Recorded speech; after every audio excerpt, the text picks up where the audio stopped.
What's going on, everybody? I'm back. I don't know if you missed that. I don't know if you missed me. I don't know if you missed these videos, but in case you did, I'm sorry. I'm back though, and the car's back, most importantly. This is the star of the show for right now. I'm just, you know, the little narrator of the story. So what we're gonna do today, I don't want to get into long, drawn-out processes. Real quick background though. The car was away for a couple weeks getting some mods done to it, a little cooling upgrades, a little tweaking, because there's always some tweaking to be done. But she's back, she's better than ever. There's a few little things left to do. We're testing different things. I'll talk about them as I go through the mods.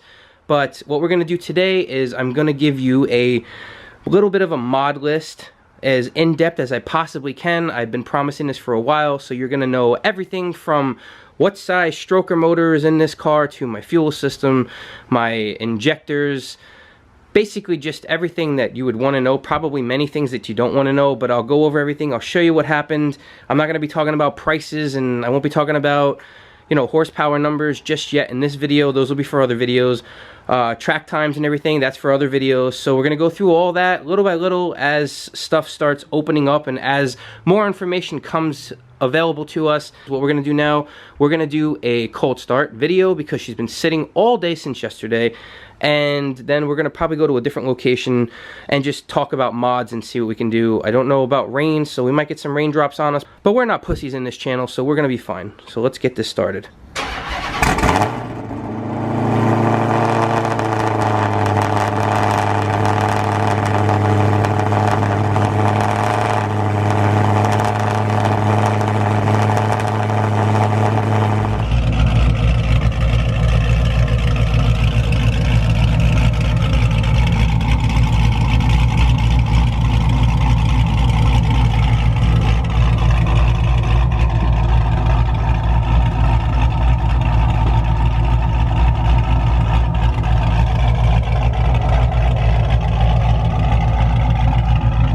So like I promised, it's raining. There's rain all over me.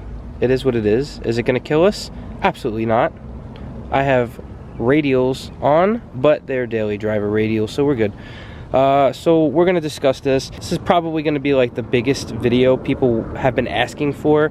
I get messaged this way more times than I care to elaborate on, but you know, it's gonna get covered right now, depending on how many airplanes pass by over my head, because I tried to find an empty parking lot, and this is all I got, but I got that as well.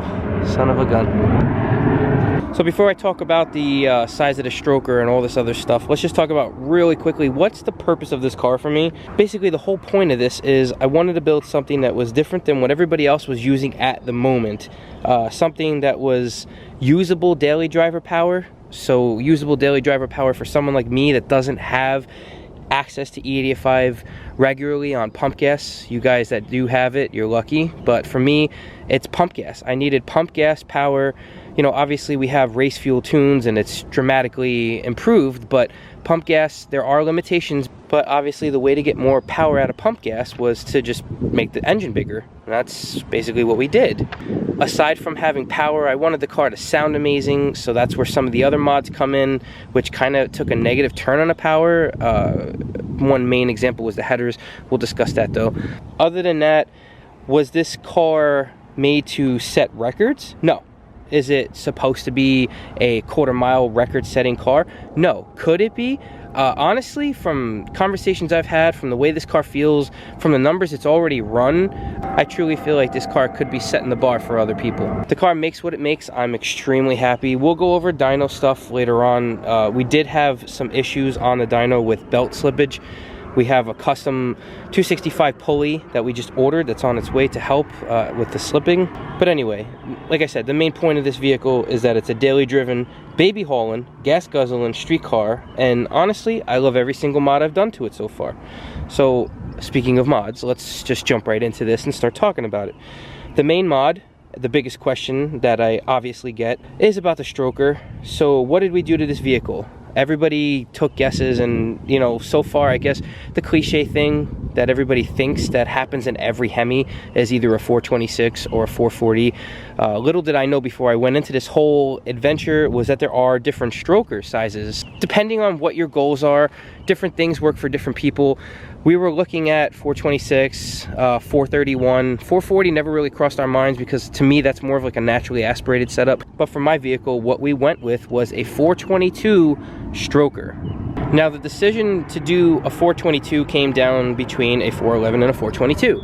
Those were the two choices that I basically was gonna go with, but the 422 was the honeypot for us because it's kind of like the best happy medium for us. Basically, the good thing about this motor is obviously it's not like everybody else's, so I don't have to say, hey, I got a 426, and then somebody's gonna jump out from a bush and say, oh, hey, me too. But it's a 422. It's a different size by much? No, not at all.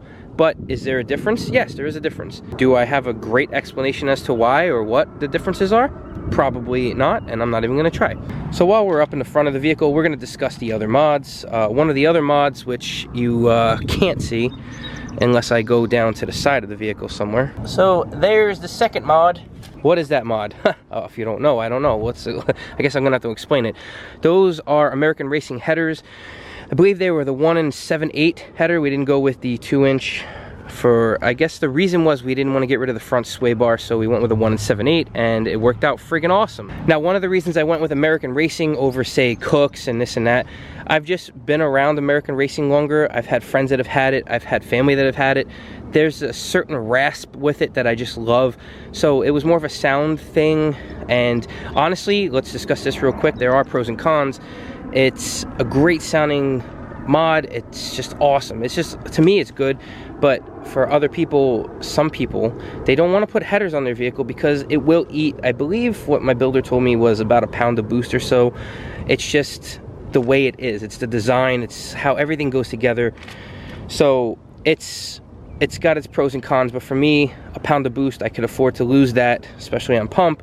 We definitely make it up on the race fuel, but it's just an awesome mod. I love the way they sound, and that's basically the only reason I went with them. It's not so much of a performance over a performance thing. It's just me being familiar with it, the sound of it, and the name. So yeah, I'm a brand tour. These are catless, by the way, so they flow long tube into catless, so I have no cats. And I guess now we're on the topic of the exhaust, let's speak about the rest of it. So it's the stroker motor. It feeds down to 1 7/8 American Racing long tube headers that go into catless mids, that go into a mid muffler delete, that go into the active exhaust simulators. So we have no valves, and basically the only thing stopping this car from being a straight pipe are the resonators in the back of the car, and that's why it sounds so loud. So now that we're done talking about the exhaust, let's move back to the front. Let's look at what's dead straight in our face. It's the pulley setup, the green belt, obviously the glorious green belt. Obviously it's an important thing, and it's a mandatory thing for us until we find out somebody's gonna make a black belt that doesn't fall apart. So I have to deal with this hideous thing for now. What do we have? I daily drive a 2.75, a 275 pulley. A lot of people are on 285s. That's just their setup. But as I mentioned, a stroker with a header combo is going to eat some PSI. It did eat some PSI. So this is what we have on our daily driver. With the pump, yes, it works. Trust me. So what is this attached to? This is attached to an American Racing Solutions belt tensioner. The black one, it's beautiful. I love it. Talking about pulleys, there's the upper. So is there a lower? Yes, that's another question I get asked. Do I have a lower pulley? I do have a 10% ATI lower pulley. It is a 2-pulley car. I feel it's a necessity. And if anybody's wondering about this eyesore, I left my Billet Tech dipstick at home because I'm an idiot, so that's not normally how it looks. Otherwise, it's a pretty sweet looking bay. So we're gonna move just to the right. This has been on the car since the beginning. This is, why are people with these dirt bikes just farting all over the place over there? This has been on the car since the beginning. This is an LMI intake, but I did allude to this in other videos. I'm gonna be making a video doing a comparison between this and a B Woody. I did buy a B Woody, and we had it custom hydro dipped in carbon fiber from the same guy that did my whole engine base, so it should look really good, and we're gonna find out for real what the sound differences are, maybe performance too, by my butt dyno. But like I said, we'll be swapping through. I'll probably daily drive a B Woody if it's louder, just because, and for the track, if this does in fact have more horsepower, which some people have said this does, then I'll stay with the LMI for the track only. As far as injectors go, let's discuss that real quick. I went with the ID 1050s. I could have went with larger injectors, but for right now, this is what works. We're not running E85, and we don't have a necessity for triple pumps and all this other stuff. So for right now, the ID 1050s work, and this is what we have. We did upgrade to the 4 fuel rails, which by upgrading to those, I actually had to mod my engine covers. So they're not a cylinder, there's not a cylinder anymore for this to attach to. So I ended up cutting the claws off of this. So basically it's just attached by the little ball on the bottom. But if you push it down enough, it works. And fun fact about that, we'll discuss this too, but I had to trim a giant hunk off of my cover. I'll put a picture of that in right now. As you can see, you know, it is what it is. I tried to do the best I could, but I'll show you real quick and then we'll talk about that part later. But as you can see, there are a couple more fittings here than usual. There's a mod that we did to the trunk. It's called an ice tank. We're gonna show you all of that as well. But that's why that looks a little janky there. I had no choice. It was either notch out a piece or not run a cover, and a cover needs to be there. So like I said, we have the 4 fuel rails. We do have a 4 double pump setup on this vehicle because we were running out of fuel, so there is a double pump in the car. So obviously we did what we had to do. This car is not one of those half-ass builds. We did the right parts, the right brand names. We put it all together the way it should be, and I'm very happy with the outcome so far. Yeah, just to cover everything and be, you know, that kind of guy. There is a strut bar. Do I recommend the company that sold it, Speedlogics? I don't know. Some people have had bad experiences with them. As far as this goes, I had a big issue with quality control, but it was resolved after 3 tries. The install of this for me went horrible. It was a shit show, but we figured it out. I figured I would mention it. It's been sitting in the background of videos and pictures forever, and wasn't a video, but obviously this video is about mods. That's part of the mod. Do I feel like it makes a big difference? Sorta. I can't really tell anymore. I'm deaf half the time I drive the car, so I can't even think straight, but there's there. So let's discuss the blower. Remember in the last video, the one that basically stopped me from making videos? So as we mentioned in the previous video, this is a rebuilt blower by John Bond. We had the internals rebuilt stronger. It wasn't a necessity, as some people mentioned in my comments section, and it's true. I could have made a million passes on this car and potentially not have run into any issues, but to me, the noise itself and the fact that we are going to be pushing quite a bit of power out of this. What is this doing here? Get out of here, furry, fluffy money catcher. Go. But because we are going to be doing quite a bit of power out of this engine, I mean, it's just better safe than sorry, so why not? We had it shipped out and it was rebuilt with, I believe, ceramic bearings. Probably the best you could put in this. There's really nothing else we could do, so it's good now and it's quiet. I'll show you at one point, maybe another video we'll do to discuss that. So I did get other comments too. Oh, why not go Whipple? I like the stock look of this, and also from what I was told, the research I've done and people I've spoken with, the big problem with a Whipple Supercharger, I believe, is the minimum PSI you can run is like 18 pounds. I'm sure there might be some trick to maybe lower that or something, I don't know. But I was told that because this is a daily driven pump car and I don't have E85, like if I had E85, I would absolutely put a Whipple on top of this stroker and God help everybody. But for me, this is just what we do. It's what we have. I'm making the numbers that I'm comfortable with, I'm happy with. This car is an absolute freaking animal and I have no complaints. So why bother? Why spend the extra money when right now I've spent it on other things that are even cooler? So now that I said the word cooler, let's move on to another cool thing. We put a 1200 horsepower B Woody heat exchanger on this car. Honestly, from a distance, I've been told to, just the way this freaking thing looks pulling up on you, it looks like a giant front mount intercooler. It's just fucking crazy, guys. I love it. I don't know a ton about the install. Obviously my builder put it on and he said he had to do quite a bit of trimming for this one. on the front, inside of the front bumper. Something I'll never see. I don't want to know the details about it because my OCD will probably make me lose my mind, but it looks awesome. I'm super stoked to have it. What else was done? Trans cooler. There was a trans cooler. I don't know the exact brand name. We'll talk about it in another video, but there was a trans cooler put in just to keep the temps of the transmission fluid at a little bit of a lower degree. We're gonna start walking to the back of the car so we can discuss the other stuff. So as we get to the back of the car, what else did we do?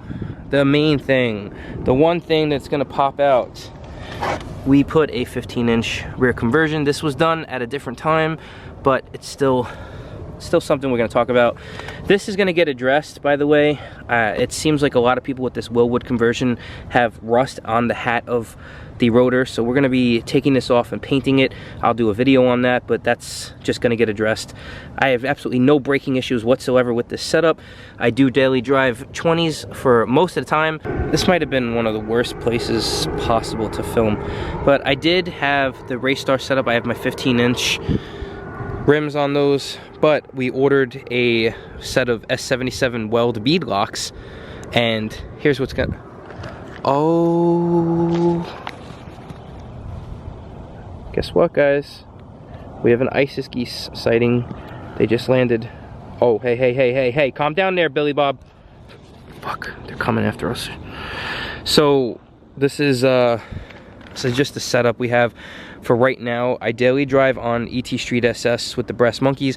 I am gonna keep the 15-inch black Raystars. I'm gonna have two 75/60/15 ET Street Pro tires, which are going to be just designated for the track. But last night I ordered a set of 295/65/15 ET Street R tires.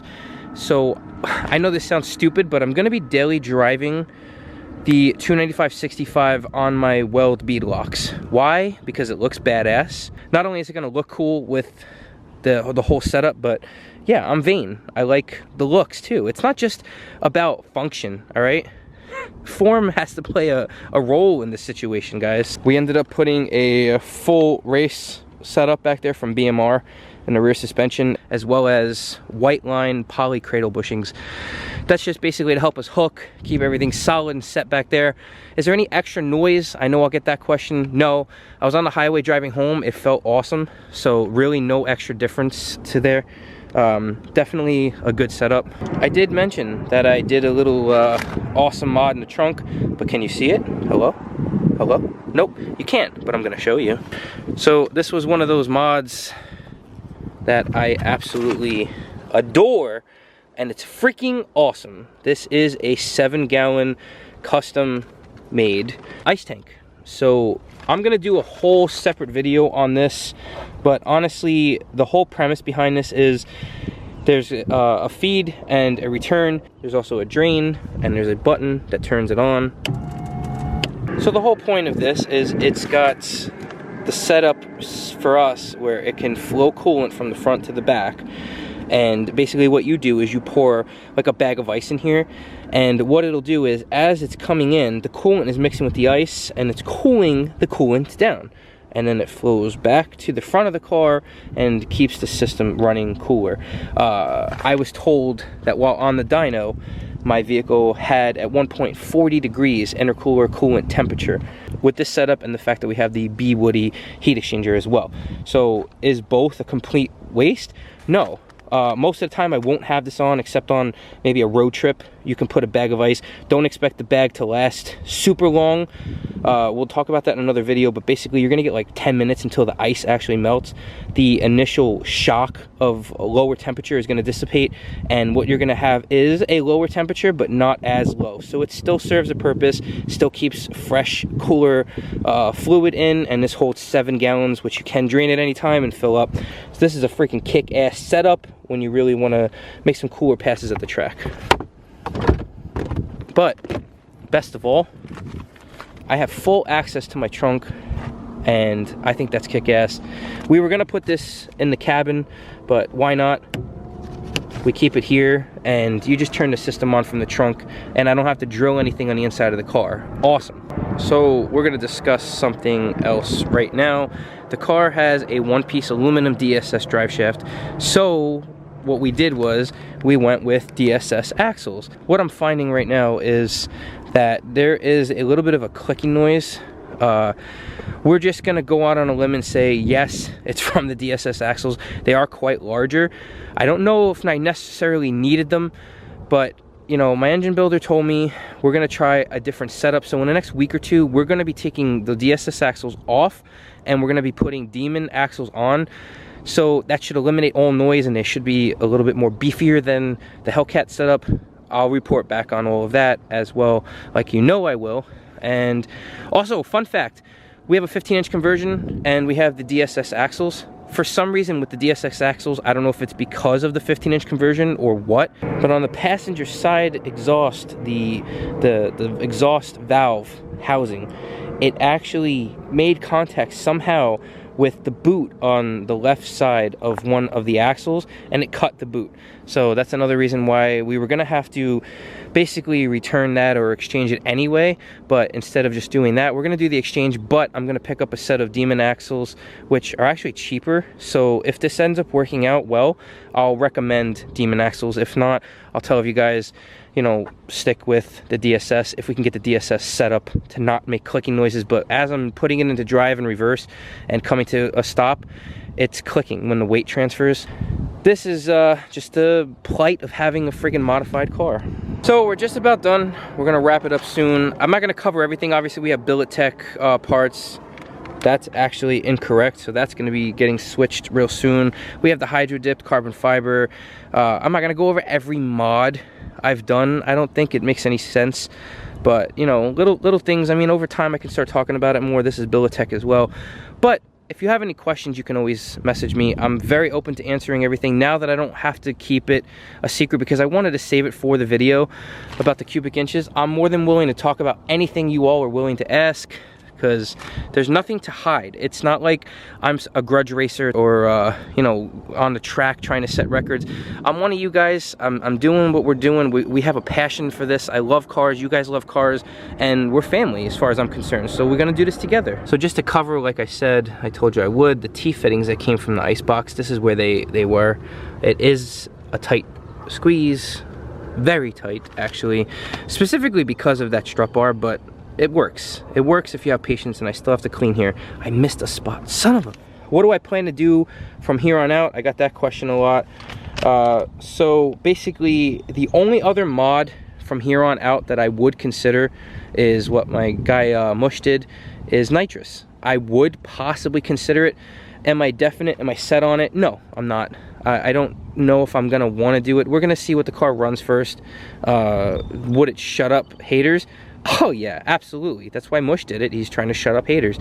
I don't blame him. So would I want to do it? I don't know. We gotta see. We gotta see. It all depends, but if I do decide something, you're all gonna be the first to know. In all honesty though, anything extra, honestly, that I do, I don't know if it'll be worth it or not for me. If I had a local E85 pump, like I said, I would abso-freaking-lutely have a Whipple on top of this and nitrous. I would, just because that fuel can just, you get more timing options. You're basically driving around with rocket fuel all the time. If it was readily available, it would be something I would consider. Is it readily available for me? No. I'd have to drive like 20-25 minutes. If I have to drive more than 5-10 minutes for gas, that's completely not worth it for me. The only other thing I would consider is that Ignite fuel, having 55-gallon drums stocked up, but even then that's a giant pain in the ass, and it defeats the purpose of a street car. And obviously I know I'll get some of the mechanics and pro racers in the comments. So one last statement, this is my build. It's this way for a reason. I enjoy the hell out of it. It's mine. I love it. If you want to do certain mods and you have certain suggestions, if you have a Hellcat, do it. Open up your purse, your pocketbook, your bank account, your savings, your sock drawer. Do whatever you got to do it. It's me. This is my thing. If you're here watching it, then awesome. You're a supporter, and I appreciate that. But honestly, guys, this is my setup. I'm doing this for me. This is the way I wanted this car, and it's turning out pretty awesome. Like I said, there's a few little tweaks, but we're going to go over all that, and we're going to take care of it. I love it, but like I said, if you want to do it and you don't have a Hellcat, go buy your own Hellcat and mod it the way you want. But as always, guys, thank you all so much for watching, for staying subscribed, even though I had this crazy long gap in videos. You all are honestly amazing. I truly appreciate it. I'm honestly just flat out honored to say that you're watching my videos, that you're subscribed to my channel. It means so much to me. I don't take it for granted, not a single moment of it. So I'm very humbled by it, and I appreciate you all. There's no big head moment, there's no cocky moment. I don't feel like I'm the king or the prince of anything.